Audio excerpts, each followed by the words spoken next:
15 दिवस चंपानगरीत राहून आम्ही हस्तिनापुराला परत आलो. पण युद्धशाळेत चीट पाखरू सुद्धा नव्हतं. सगळं कसं शांत पण उजाड वाटत होतं. वास्तविक यावेळी इथं युद्धशाळेत शस्त्रांचा खणखणाट चालू असायचा. मग आजच हे असं का? राजनगरीत एखादी अनिष्ट घटना तर घडली नसेल? शंकेचं कासव वारंवार आपल्या मान बाहेर काढू लागलं. आम्ही अश्वशालेत घोडे बांधले. आता राजवाड्यावर गेल्याशिवाय या सगळ्या शांततेचं रहस्य उकलणार नाही या विचारात मी होतो. इतक्यात महाद्वारातून अश्वत्थामा आत आलेला मी पाहिला. आमच्या जवळ तो येताच मी त्याला पहिला प्रश्न विचारला, अश्वत्थामन, आज ही सगळी युद्धशाला अशी थंड का? सगळे योद्धे नगराबाहेर गेले. त्यानं उत्तर दिलं, कशाला? स्पर्धेचा आखाडा तयार करायला. स्पर्धा? कसल्या स्पर्धा? सर्व योद्ध्यांच्या, सर्व शस्त्रांच्या, इथल्या शिक्षणातील शेवटची कसोटी. यात जो सर्वात श्रेष्ठ ठरेल त्याला सगळं हस्तिनापूर अजिंक्यवीर म्हणून मान देईल. राजमाता त्याला कुंकुम तिलक लावतील. नगरजन वाजत गाजत हत्तीवरून त्याची मिरवणूक काढतील.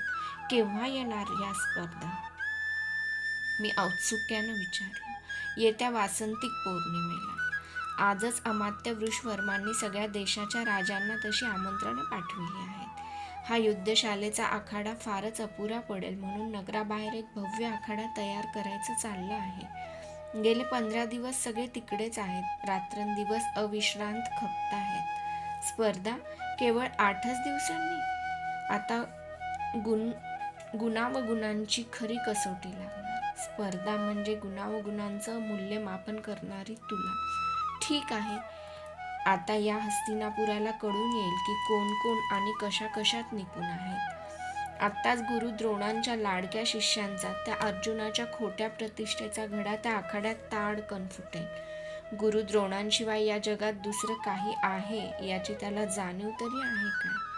स्पर्धेचा निपक्षपाती न्यायाधीशच त्याचं माप त्याला पदरात घालेल. जिथं तिथं मी म्हणून पुढं मिरवणाऱ्या अर्जुना, आत्ताच तुला कळून येईल की लोकप्रियतेच्या त्या सवंग भूमीवर तू उभा आहेस ती किती निसरडी आहे.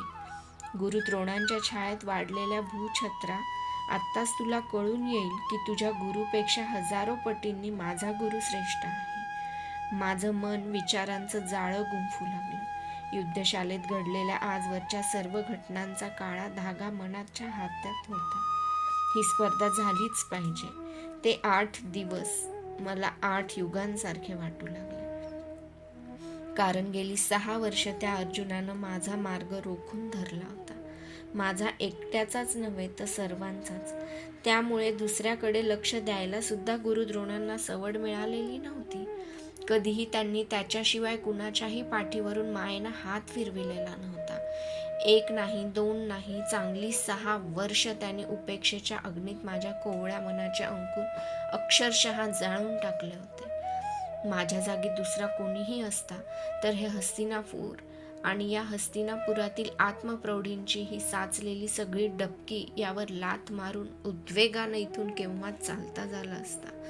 पण मोठ्या कष्टानं मी हे कड आजवर पचविले होते. मला माहीत होतं की जगात भीक मागून काहीच मिळत नसतं. मला साफ विसरून गेलेल्या त्या गुरुशिष्यांना मी दाखवून देईन की अजून हस्तिनापुरात कर्ण जिवंत आहे. आत्ताच गुरुद्रोणांना कळून येईल की हिरा म्हणून त्यांनी प्रेमानं जवळ केलेला अर्जुन म्हणजे एक गारगोटीचा खडा आहे. कारण मीही शिष्य होतो. मलाही वाटत होतं की माझ्या पाठीवरून हात फिरवून कुणीतरी मलाही शिकवावं. मलाही वाटत होतं की माझ्या कौशल्याचं सुद्धा कुणीतरी कौतुक करावं. पण ते मला मिळालेलं नव्हतं. मला मिळालेली होती ती घोर उपेक्षा. पण कधी वाईटातूनच चांगलं निघतं. त्याप्रमाणे एक गोष्ट मात्र बरी झाली होती. या उपेक्षेतून मला तेजस्वी गुरु मिळाला होता.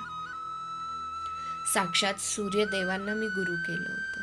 गेली 6 वर्ष सकाळच्या 4 घटका एकटक मी त्यांच्याकडे पाहिलं होतं. गेलं अर्ध तप आपली सोनेरी बोटं त्यांनी मायेनं माझ्या पाठीवरून सातत्यानं फिरविली होती.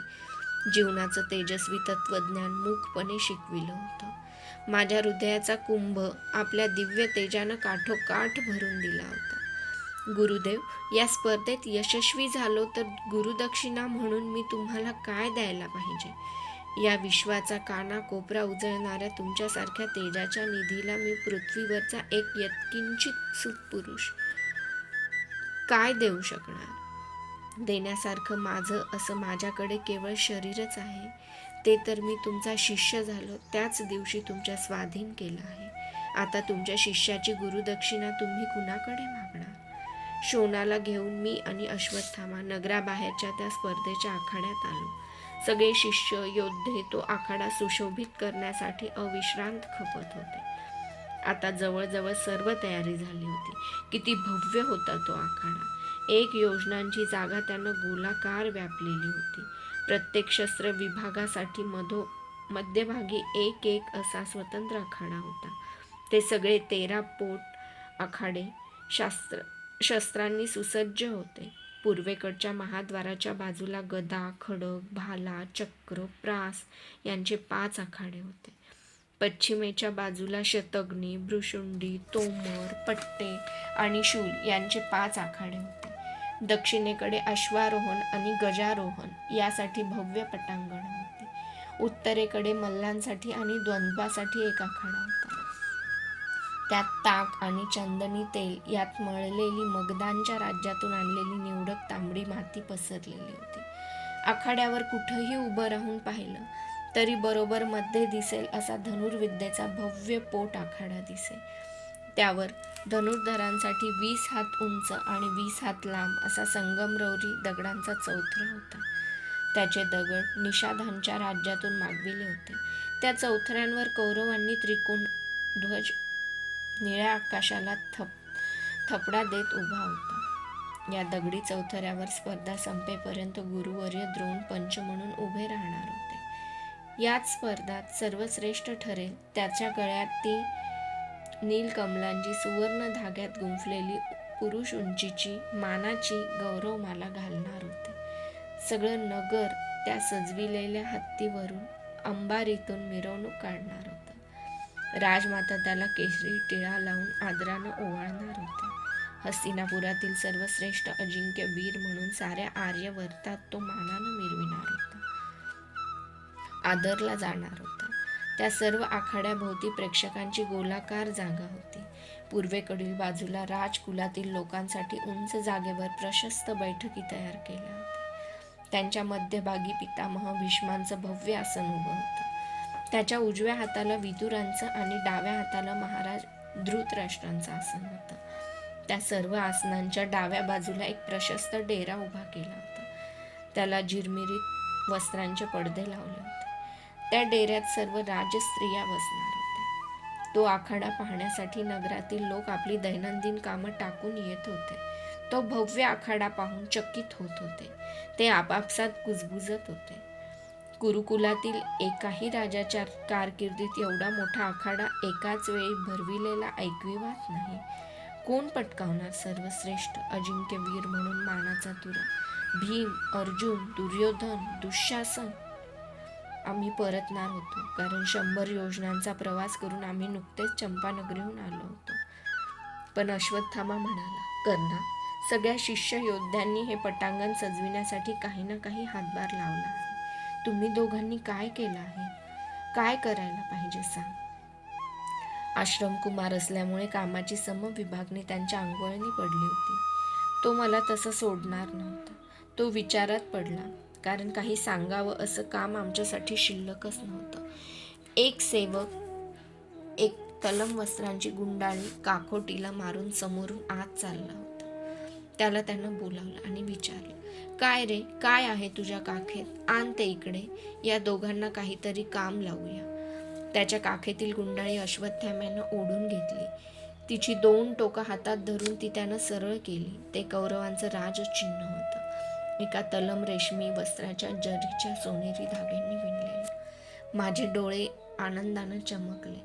माझ्या हातात ते राजचिन्ह देत अश्वत्थामा म्हणाला, कर्णा, जा, हे राजचिन्ह मधल्या त्या दगडी चौथऱ्यावर उभ्या केलेल्या लाकडी बैठकीत बसवून ये.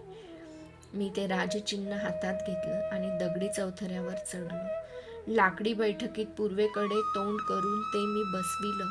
मी बसविलेल्या त्या ऐटदार राजचिन्हाला शोनानं फुलांची